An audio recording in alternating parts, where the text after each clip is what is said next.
Hi, today I'd like to take a casual peek into the DC Universe Infinite Heroes Hush action figure.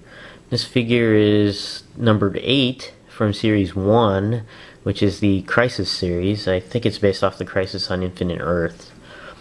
And I found this Hush figure at DD's discount for $2.99.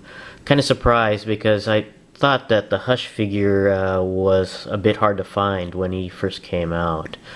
So I was kind of pleasantly surprised to find him at a closeout store.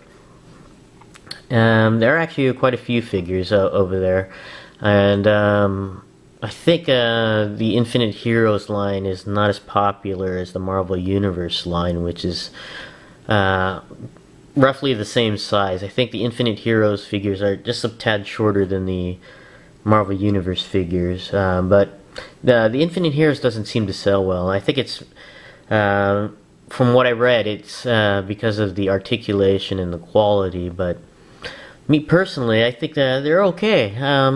I don't have any problems with these figures with the limited articulation.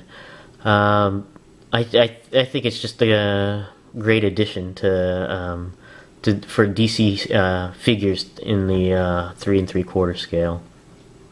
Taking a look at the Hush figure here. This one has the bandaged face, and I know there's another Hush figure in a TRU or Toys R Us pack, but this one is the bandaged one. Taking a look at the back of the package here, you want to take a look at the statistics that are displayed here in the back of the card. They have thing with Infinite Heroes, they have power scores on ratings on the different attributes here. That's kind of neat. And there are some other figures from Series 1. You got Captain Marvel, Guy Gardner, Professor Zoom, the Atom, Hush, which we have, Guardian Weaponer, and a Manhunter robot. And of course you have here one anti-monitor point, which was redeemable. I think it was at San Diego Comic-Con to get an anti-monitor figure.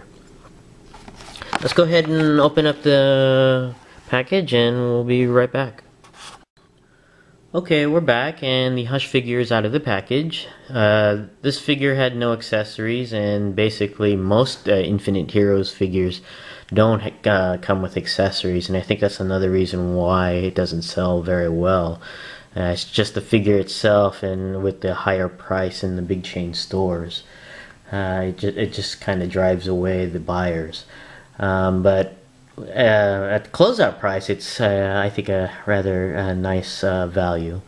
Let's go ahead and take a look at the figure in detail. The figure is nicely sculpted. Let me get a focus here. If you look at the head there, you can see the bandages on the figure, the sculpt of the bandages. It's nice and detailed, so I am pretty happy with this figure. And looking at the coat, I'm not sure if this is the same coat as Commissioner Gordon that he wears. It looks like it, and I wouldn't be surprised if it was. There's some bleed in the paint, especially in this orange here. But I'm not going to complain too much for a $3 figure. But looking at the sculpt and the legs, that's really nice. If I can get it in focus. There we go. And looking at the back, it's pretty plain. You got a sculpted belt over here. So overall, I think it's a nice figure. Just some misses with the paint, but otherwise it's nicely sculpted and nicely detailed. Going over the articulation, the head does go all the way around on there, and it's on a swivel joint. It's not on a ball joint, so it doesn't go up and down. The arms go all the way around. They go out a little bit and in. The elbows bend, but there's no wrist articulation, which is kind of a bummer.